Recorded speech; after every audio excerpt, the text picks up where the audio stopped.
Hello there, and welcome to another episode of Winning in Professional Services. So, the topic for today is lead qualification for professional services firms. So, this is a topic that I've gone through with almost every client I've worked with. And sometimes that's meant that there isn't really a lead qualification process. Other times that's meant that there is one, but it's not really all that formalized. But I think it's a really useful topic for professional services firms because if this isn't hashed out very well within an organization, then I think it causes a lot of different troubles. Do you have any thoughts on this, Matteo? Have you ever experienced any issues with lead qualification? I did experience lead qualification issues in the past, both at companies that I worked at and as well as with some of the clients I've consulted with. And generally, it's a fairly common issue sometimes when companies don't really have all the sort of criteria laid out, the ones that we're going to talk about today in today's episode.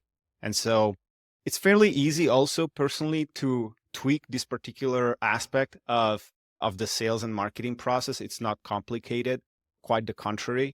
And then once that's done, it makes the life of the marketing and sales department so much easier because there's so much more clarity around who we are selling the products or services to and what really is a good fit lead for us, for the company. And yeah, I think that's a really nice topic for us today. Now, I want to state a couple thoughts on this first is that how do we know this is a problem?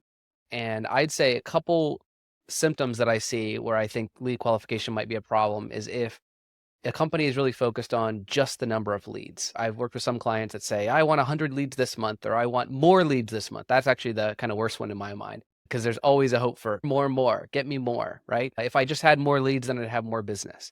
And sometimes I think that's a little bit of a oversimplification of the problem. Not to say you don't need volume, but I want more leads is one way I see this. The other situation is I want better leads. So this could be my sales team says that they are, if they just had more leads, they'd be able to close it more, get marketing or get me more leads, right? So there's this tendency of the finger pointing and the blame game. And if only they were better at getting me better leads, that would solve all the problems. And another one that I hear quite frequently is there are some really great sales teams out there, but anytime I hear something like, when there's good leads, my team or I will close it like 90 or 100% of the time. So there is an overemphasis on how the sales team is just exceptional. And as soon as anyone's in here that's good, they'll close it. And really, again, the issue is just the leads aren't good enough. And so I know you said you dealt with some of these issues before, Matteo, but do any of those resonate with you? Yeah, I think for me, what I've heard and what I've experienced a lot is generally a lack of leads. And what people really want is more and more leads coming through the door. Obviously, it's good to have a lot of leads if they're all qualified.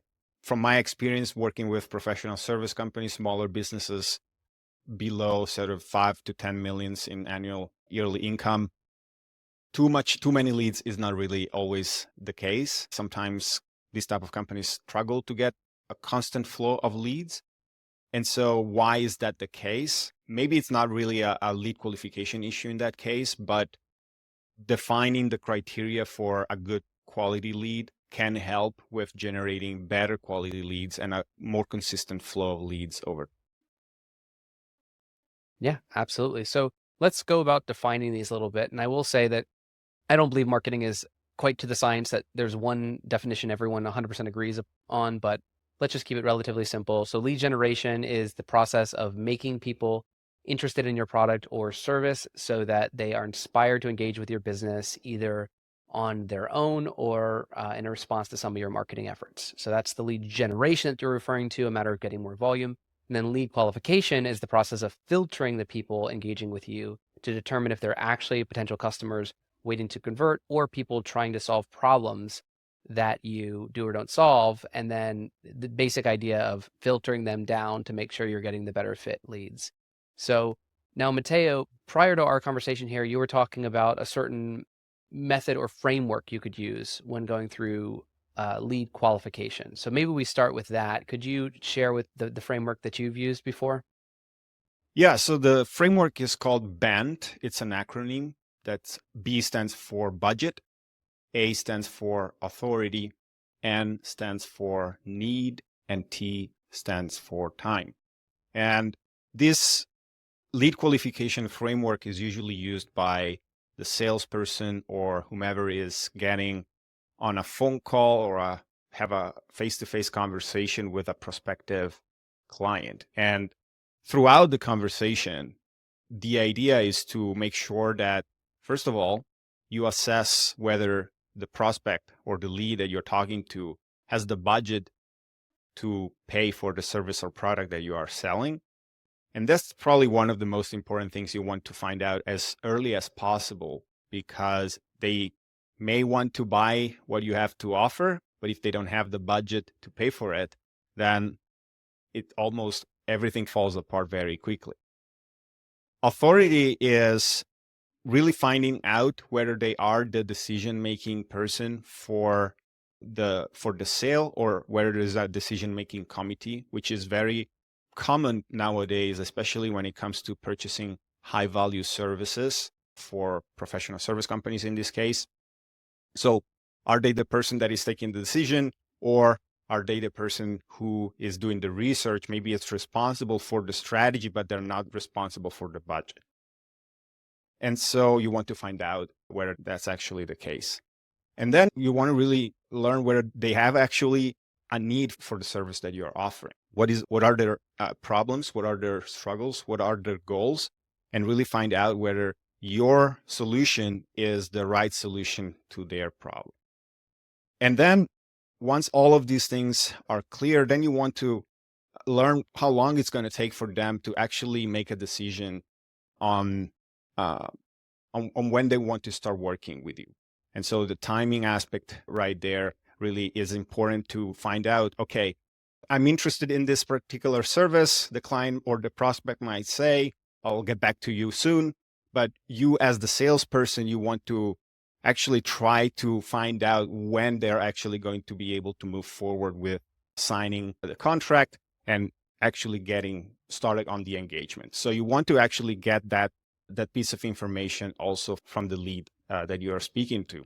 And so really using this framework allows you to clarify as much as possible whether the person in front of you is sales ready or whether they're still maybe in discovery mode, which is not a bad thing. Being in discovery mode is not necessarily a disqualifier for a good fit lead. It just means that they may not be ready in the next, say, week or 2 weeks or month to buy the service that you're offering. They may just need more time to go through a longer discovery process.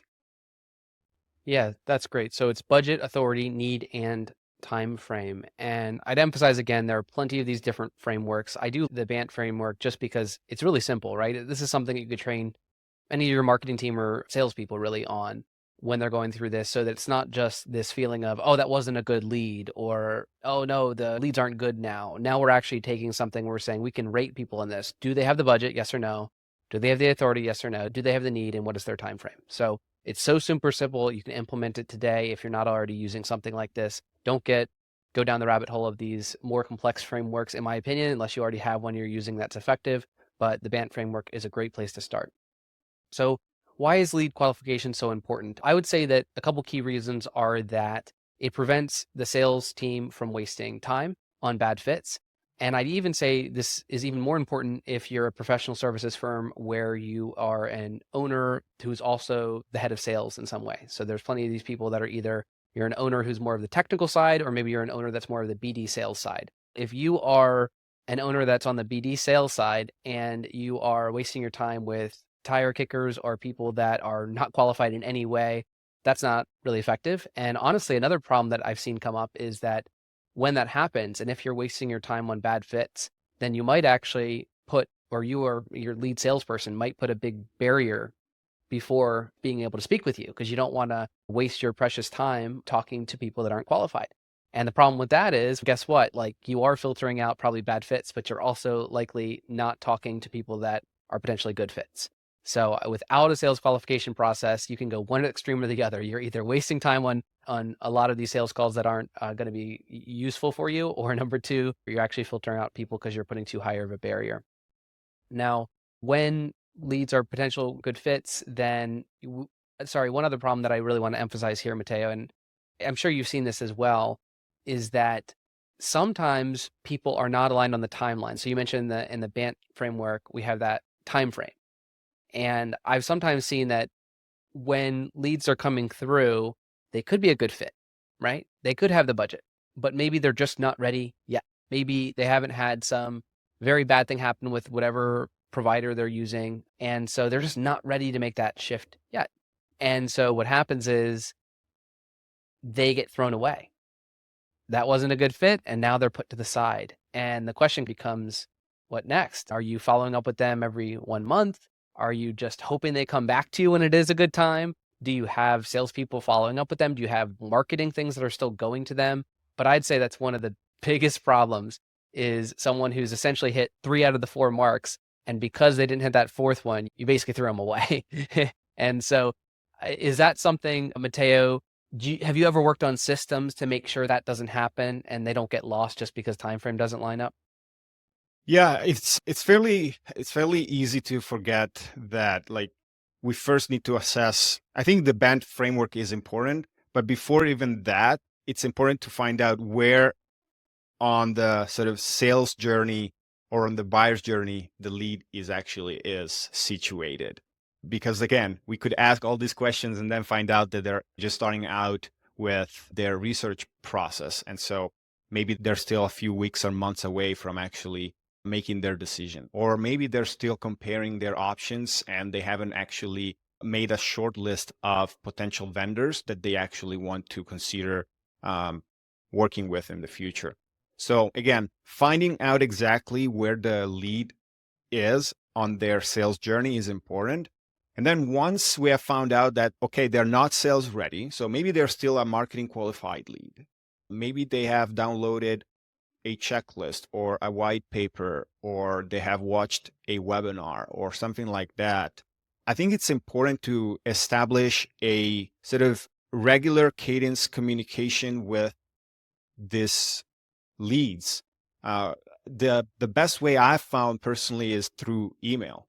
So essentially, you would set up a nurturing or indoctrination type of email sequence that, based on whatever piece of content or material they have consumed from you, whether that's a webinar on a particular topic or a white paper on some other topic, you want to continue and try to educate them on that specific topic, because that's probably the type of information they're mostly interested in learning more about, and get them through an email sequence that every couple weeks or once per month continues to provide them value on that specific topic. And every once in a while throughout this sequence, you may try to assess whether they have moved on their sort of sales journey. Have they done more research? Are they now ready to take a potential sales call? And try to assess that through these email sequences. I think that's probably the best way to keep the leads warm, keep your brand name, your company name top of mind, because the likelihood is that they have probably watched other companies' webinars, they have probably downloaded other companies' white papers or checklists. And so if you have these communication sequences in place, the likelihood is that maybe your competitors don't have them.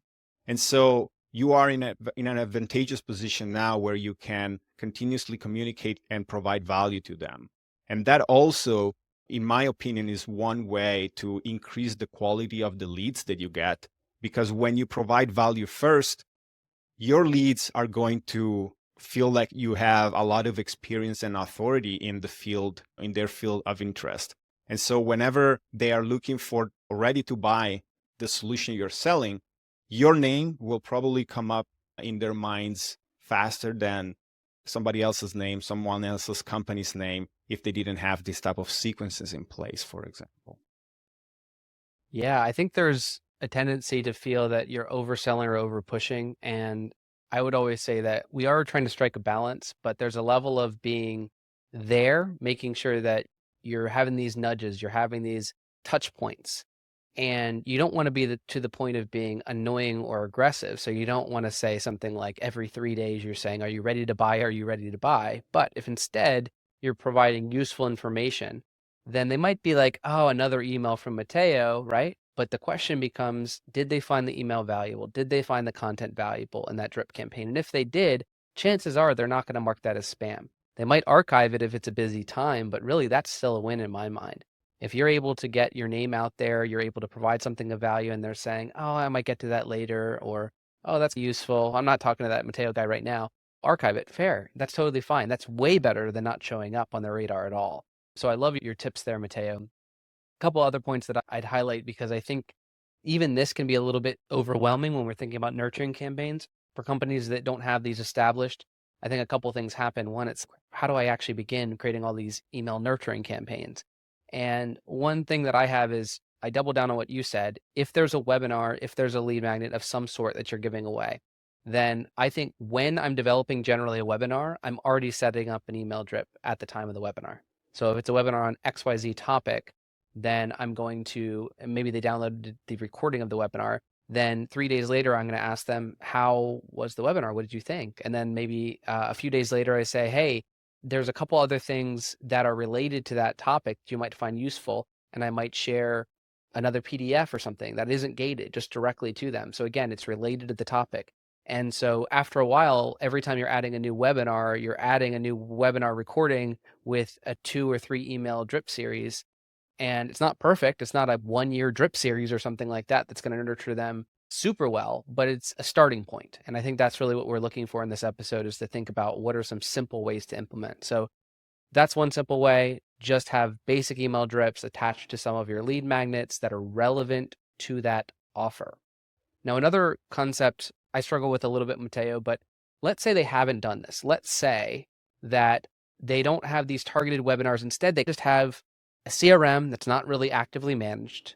They don't have a lot of great tags. They don't have the level of qualification marked in there, but they have a list of over the last 3 years, 300 people that are in their database that they basically haven't nurtured in any way. And I want to know, Mateo, do you have any thoughts on whether or not it's worthwhile to have a more general drip campaign of some sort that hopefully warms up some of those people that they haven't engaged with in a while? Is that worthwhile or no in your mind? I would say it's always worthwhile trying rather than keeping that list of contacts dormant forever. The worst that can happen is that list will eventually, or some people on that list will unsubscribe. And that's probably even better, so that the quality of the contacts remaining on your list remains high, and which means every email you send enters the inbox of your recipients, and more people are going to open those emails, which end up increasing the likelihood that your emails are always going to be very highly targeted. Another option, honestly, one thing could be to just have a regular monthly company newsletter that can go out to this contacts every month. And maybe in that company newsletter, you'll provide some updates about your services, about your company. Maybe you link to one of the articles or pieces of content you've created over the month, and just send those to your list. I think even after a drip campaign comes to an end, maybe once that drip campaign comes to an end, you can automatically enroll the contacts from that drip campaign over to your monthly newsletter, so that those contacts continue to get some type of communication from you, even if less frequently and maybe less targeted than the topic that they were originally interested in when they signed up to your webinar or downloaded your white paper. Yeah, that's a great way to think about it. And I think something else to overcome the tendency of, I don't want to be bothering these people too much, and I don't want to be seen as spam. I understand that reservation that people have, But that's also where I think the content of those emails is so critical. If it's providing value, then it's not spam. If they see some value in it, then it's not spam. So I think there are also some basic rules of thumb to say if you're emailing people, if maybe 1 out of 4 emails is maybe an ask. So if you're basically giving something of value, hey, I just recorded a video you might find useful about this new compliance thing that's coming up. And hey, there's this new checklist I thought you might find valuable. You're doing that. Those are touch points, but they're not just me. They're about the end target. And then you also don't want to be too shy that every once in a while, and I said that as being maybe 25% of the time, then maybe you have an ask of, hey, just in case you're curious, we'd be happy to have a free consultation with you about this. So maybe that's occasionally, and 1 out of 4 of those emails is actually an ask. Maybe it should be 1 out of 6. Maybe it should be 1 out of 3. I'm not claiming to have the true answer here. But so long as you are providing value each step of the way, it's very unlikely that you'd be marked as spam, especially since they opted into one of your webinars, events, whatever else to get on that list of yours. Now, I know that we went down a bit of a tangent with nurturing, but I do think it's so related to lead qualification because, as we said, if a lead doesn't meet all the criteria instantly, then guess what? Nurturing is the way to move them down the path to help maybe qualify them more over time. So that's the reason we went down that tangent. But to take a little bit of a step back, we talked about how sales and marketing can be a little bit maybe not always in alignment when we're thinking about what's a good lead. And so one other step that I think is important that we mentioned in prior episodes, Matteo, is knowing who your target audience is, knowing what qualified means. And I'd argue that having a meeting between sales and marketing where there's this discussion of saying, who do we really want? If the sales team has had some calls with people and they look like great deals, but they didn't turn out well, we need that to get back to marketing. And really, this is the sales and marketing discussion to say, who do we think is the best target? Who are we're talking even with the support teams or the operations teams and saying, who are the best people to work with? So if you know who that is and essentially the general size they are, the demographics they are, whatever else, who your personas are, who your ICPs are, make that a collaborative effort. Everyone should be talking about that together. And then everyone get aligned on, okay, this is a good target, right? And then you can have the further discussion and say, are we in agreement on what we call a marketing qualified lead? Are we in agreement on what we called a sales qualified lead? This is something where if it's unsaid, there's inevitably going to be frustration and clashing. But this is where I say, get everyone in a room, talk about this and agree to it so that we don't have these miscommunications where everyone is pointing fingers at each other. And do you have any thoughts on that, Matteo? I love the idea of making this a collaborative exercise because oftentimes what a non-client facing individual within an organization think an ideal prospect or an ideal lead is could be fairly different than what maybe the salesperson's ideal lead or customer profile has in mind, or maybe a customer support specialist has in mind. And so, yes, having everyone on the same page is crucial just to make sure that we get inputs from people that actually work with clients and know what are the good clients. What are the clients that are not giving us any headaches? What are the clients that are very easy to work with, that are not requiring a ton of our resources to make happy, and that are sticking with us for longer than anyone else? I think those are all things that need to be taken into consideration when defining who your ideal customer is. It's not just the person that is paying the most money. It's also the person that is happier to or easier to make happy. It's the person that is making your team feel like they are providing actual value. They're not just being treated as an outsourced partner.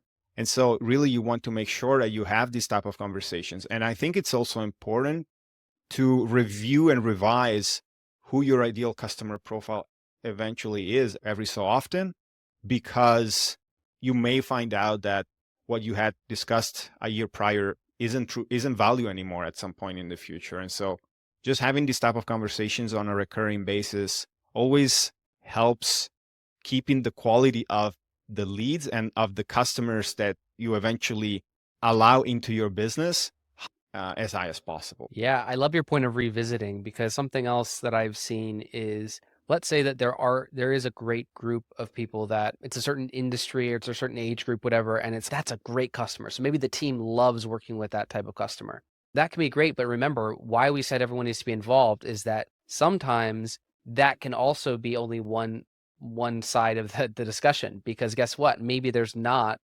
easy to target that type of client, right? I remember being in conversations with, I believe it's some sort of operations team, and they were saying, oh, I really like this woman, Donna. Donna is great. She's 65 years old. She loves what we do. She's perfect. She's this, she's that. And I think the challenge with this example of this real client that was almost forming a persona was that the Donna in this case is actually a really hard person to find and market to. It's not saying it's impossible, but a hard person to market to. I believe they had come through a reseller. So it was a case of even how they came was not a direct marketing effort. And maybe there aren't that many people that fit in that category. So I think something that can happen is that it's great to always be thinking from the team that's doing the work, whether or not they like the people they're working with. But we also can't run with it to the point that we say, oh, great, you want that. We'll just get you those people from now on. That'll be easy. It's like you actually have to make sure that market segment is large enough and easy enough to access to allow you to get more of those ideal clients. Now, Matteo, I want to make sure we're getting into some tangible recommendations here. Again, things that people and companies can apply in professional services space to do better with lead qualification. But one other thing I don't want to avoid, and I think it's a really critical misunderstanding that can happen in this space, is when teams, and this could be a sales team, this could be an operations team, they just say something like, I just want only the good leads. I want only the good leads. Give me more of these and less of these. And my opinion on this, Matteo, is that in marketing, you can make sure that you're, let's say, advertising or writing content or doing other things that are better weighted towards a certain group of people or more qualified leads. But you are not using a sniper bullet in this case, right? A lot of marketing is about awareness, getting content out there, getting advertisements out there, and you can't pick and choose who engages with your content. Now, can you change the messaging a bit? Can you change where things are there, are promoted? Sure. But my case on this is that you're really trying to increase in exposure. And with that means you get more good quality people, but guess what? You get more volume overall. So you're inevitably going to get bad quality leads. So I think one of the biggest problems is when companies think they can have their cake and eat it too. They want the good quality leads at a high volume, but they don't want the bad quality leads. And my case to this is, if you're trying to restrict the bad quality leads too much, you're going to lose out on both. And that's where I say lead qualification is so critical, because really what we're trying to do in this is we're not trying to think of rainbows and butterflies in the perfect world. Instead, we're trying to say, how can we stop wasting time with bad fit clients? That's what lead qualification is about. It's not about eliminating them. It's about routing them. It's about making sure your head salesperson or your top salesperson is not wasting time on bad fits. It's not on making the bad fits disappear and never come through a contact form. But do you have a different opinion on that, Matteo? No, I think a lot of it comes down to experience. I think after having spoken to hundreds of leads or having seen hundreds of leads, it becomes easier to know what is a good lead or what is not a good lead.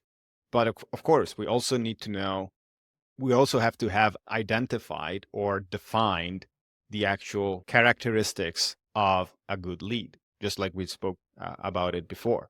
So I think it comes to first having a clear idea of what is a good lead, but also having gone through a lot of conversations or having seen a lot of leads coming through. Because again, we can have a fictional representation of what a good lead is, but then reality is that there's always some differences. It's never a one-on-one match with the ideal client profile that we've built in the meeting room.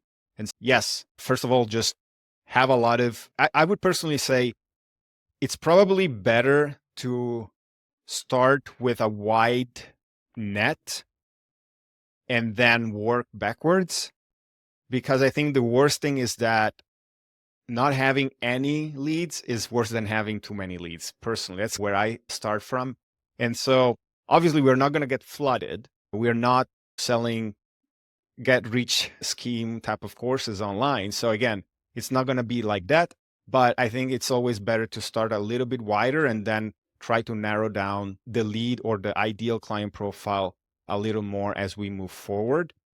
But yeah, I think generally comes down, first of all, to knowing who you're speaking to and then having those conversations. I also found in my experience working in marketing together with the sales department in the past that many times we used to have conversations around the leads that came in through maybe our website or other sources and other channels.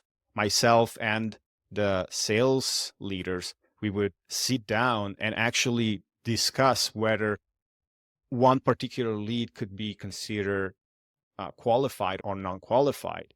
And we would go through several criteria and then through an actual conversation decide whether it was worth our time moving forward with them or maybe just rolling them onto a drip campaign or educational campaign for the time being. So I think having also those actual conversations is crucial. It doesn't have to be an automated process, actually quite the opposite. It should be fairly manual, in my opinion, especially for smaller businesses, to do this over an actual meeting with maybe the sales and marketing teams together and discuss through the leads together. Oh yeah, the working backwards makes perfect sense because I think sometimes it's also easy to look just at the numbers and say, I want X number of leads, when in reality you have to track those leads. So if you're thinking through, the salesperson had a great lead, it turned out great for the operations team. So working backwards from that, you say, hold on, where did that lead come from? Okay. Why did their message resonate with them? And how can we get more of them? And that's one area where you can work backwards and that can help your marketing efforts. Additionally, you could start looking at the value of that client. So you could say that was not only a good client, but they're actually a very profitable client where they spent a lot of money. And then that, remember, that's why the numbers, the details matter. If you're just saying X number of leads, it's not really helping. But if you're instead saying, hold on, we got 100 leads, but 20 of them ended up quite qualified. And of those, there were 3 of them that were worth a ton more than the other ones. Then in the end, maybe you don't want I mean, maybe that's going to tell you a little bit more about where to go fishing. Basically, to use the fishing analogy, you were out there with the net capturing all these leads in different areas of the sea. And really, you got to get back to the shore, start looking through your catch and start to try to find trends. So then the next time when you go out there, remember, you're not going out there with a sniper shot, right? You're going out there with a net. So you can't be perfect, but it can potentially help you know where to go fishing, what spots were good.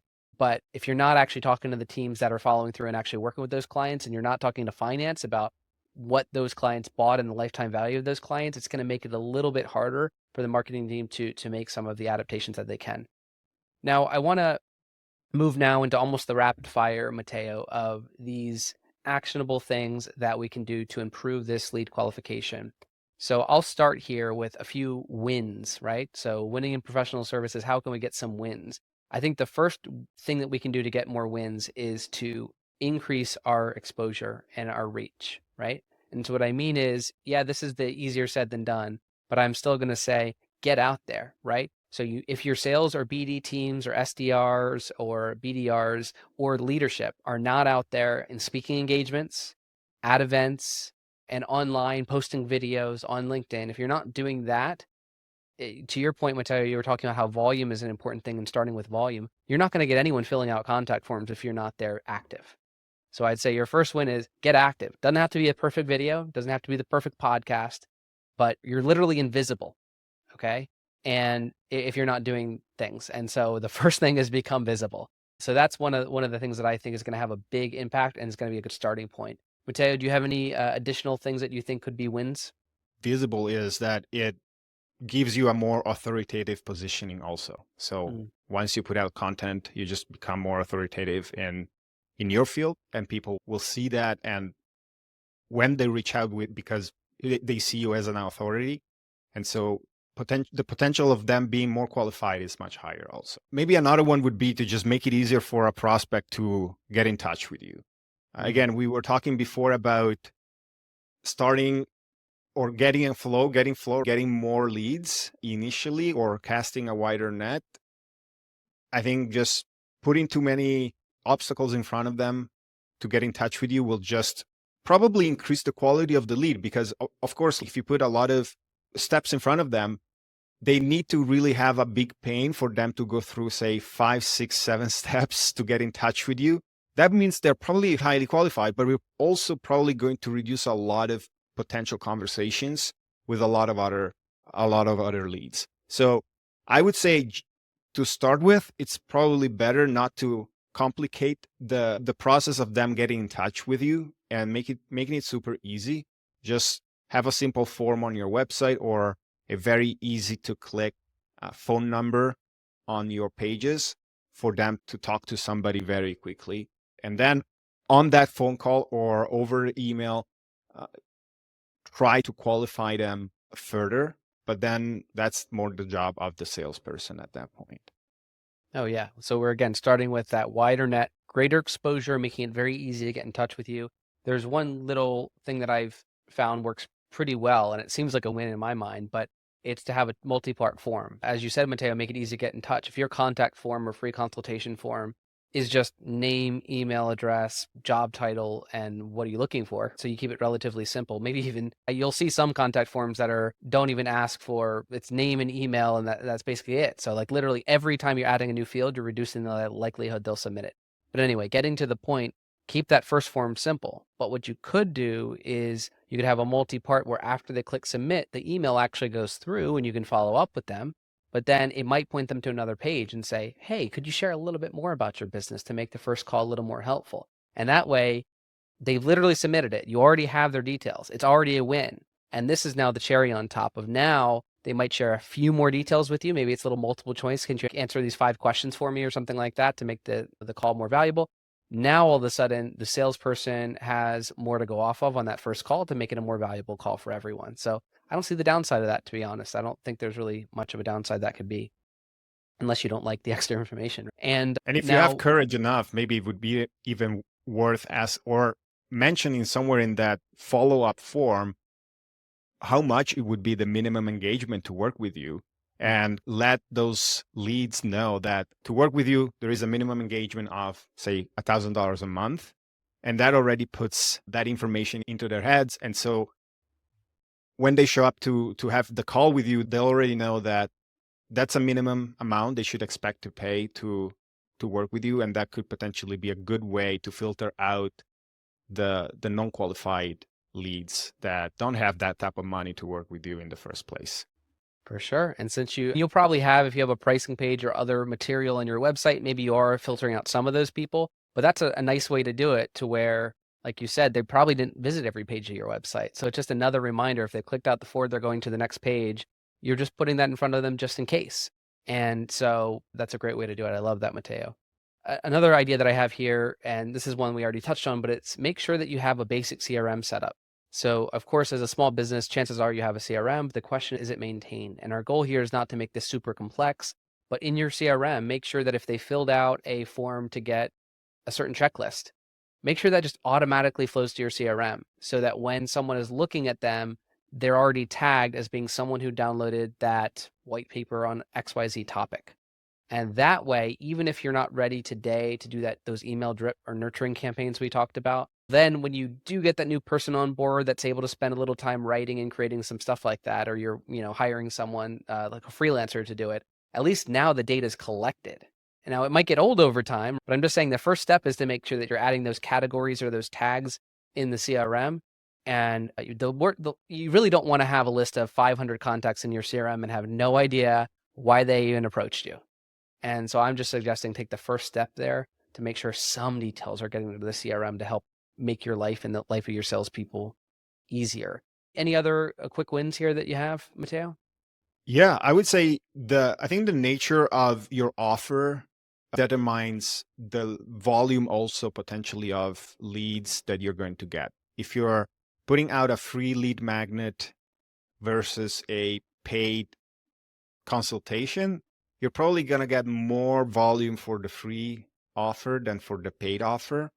Or even if you're putting out a lead magnet compared to a schedule a consultation, doesn't have to be paid, you're still probably going to get more leads through a free lead magnet. People tend not to want to speak to people until they're actually ready to maybe engage in a sales conversation.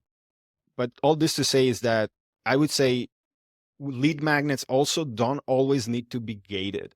I think a lot of times, or especially nowadays, there's so much free content everywhere that, yes, we may have some very unique proprietary information ourselves that we may not want to share with everyone. But the likelihood is that what we have to say to, or what we gate, is probably already available somewhere else. And just not making it freely available to somebody who's visiting our website may prevent them to even just consider us in the first place. And so just put your information freely available, as much of that information freely available on your website. And if you do have lead magnets, which could be downloadable or digital format, it could be a video that they're watching or a piece of audio that they're listening to, you can still add call to actions within those type of lead magnets that you're giving away for free with no opt-ins required. So it just so happens that your lead magnet has a CTA embedded in it somewhere in the file or in the video or in the audio that they're listening to, which means that if they're compelled, if they're interested to learn more about what you had to say or what you had shared, they can always find a way to get in touch with you and continue the conversation on a one-on-one basis with you after having consumed a free piece of content from you. Oh yeah, absolutely. And I think, to use a example, let's say that you're a tax professional or an accountant or something, you could have an ungated lead magnet that maybe you're actually spending a lot to promote, but it could be some Excel spreadsheet or some model, some template. And you've probably seen this a lot on LinkedIn or other places or YouTube. And what they'll do is they'll share this offer and say, hey, look, just click here to download and get instant access to this Google Sheet or whatever else that's going to lay out all these things for you. And the goal there is to get the masses, right? Like I said, you're probably promoting that. You're probably doing everything you can. Your goal is to get thousands of people to go to that free, very useful template. But then, as you said, Matteo, you still want some level of an upsell lead magnet to that too. So maybe somewhere in that template, assuming it's a Google Sheet, it might have, do you want the higher end version with all these extra features on it? Click here.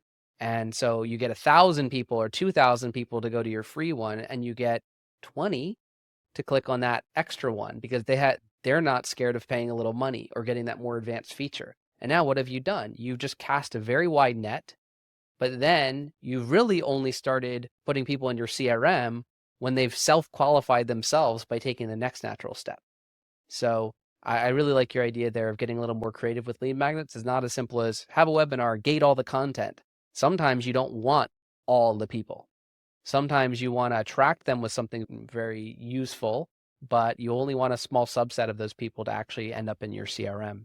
It's also, from my experience, I've seen that a lot of the time, the people that opt in for free stuff, for free lead magnets, aren't usually the decision makers. Those are usually operations type of individuals that are trying to learn or solve a very specific narrow problem that they're having. And so maybe the checklist is helping them solve that problem, or the webinar helps them learn how to do a certain thing related to that problem. And once they have learned that, they may not be interested in getting any type of additional communication from you. They may not even be the right person to follow up in the future to enroll into a potential sales conversation. There's probably going to be many more layers above them that are going to be necessary to finalize a potential partnership with a company like the one they are working at. So again, a free lead magnet determines also the quality of the person that you're getting. And so just be aware of that as well.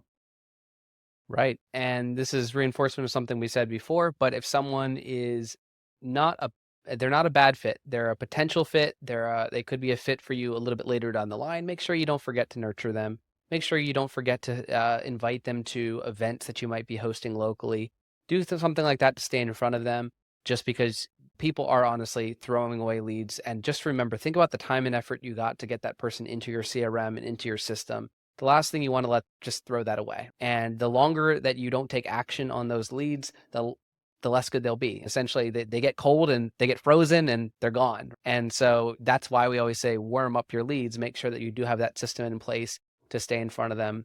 And that's going to put you ahead of the rest for sure.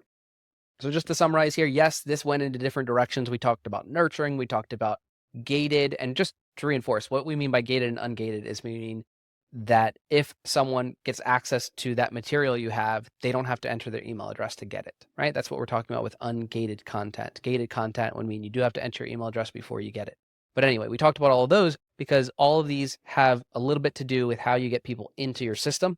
But I think one of the big lessons to learn through this episode that we're really trying to get across is that don't be pointing the finger and saying, let's say you're working with a marketing agency, get me better leads, get me more leads, go. Or internal marketing person, come on, do a better job, go.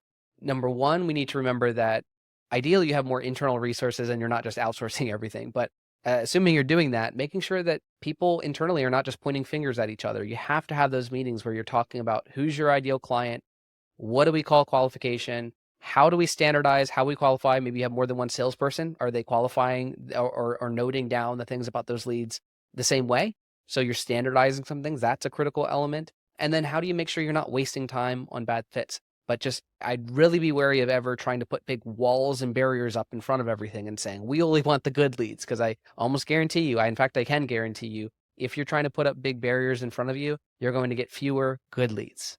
And so I'd highly suggest that what you do is try to get as many leads and as broad of a reach as you can, but create a system to make sure that you're not wasting time on bad fits and you're not doing too much manual work on leads that aren't ready and qualified yet. Instead, that's more automated. And if you got all those things together, again, you're standing apart from 80 or 90% of the small professional services firms out there. Any closing thoughts, Matteo?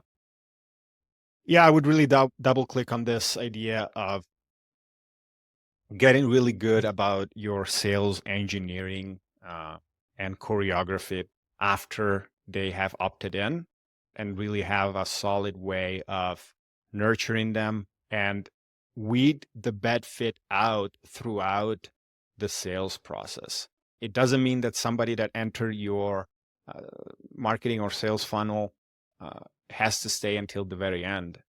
They could at some point very well drop off for whatever reason, and that's okay. You don't want to get your resources stuck into having bad fit prospect calls. You want to make sure you only give the best of the best to your salespeople so that your win rate will go up, and obviously your profitability will be better eventually also, just because those leads are going to be the best leads you could potentially have closed.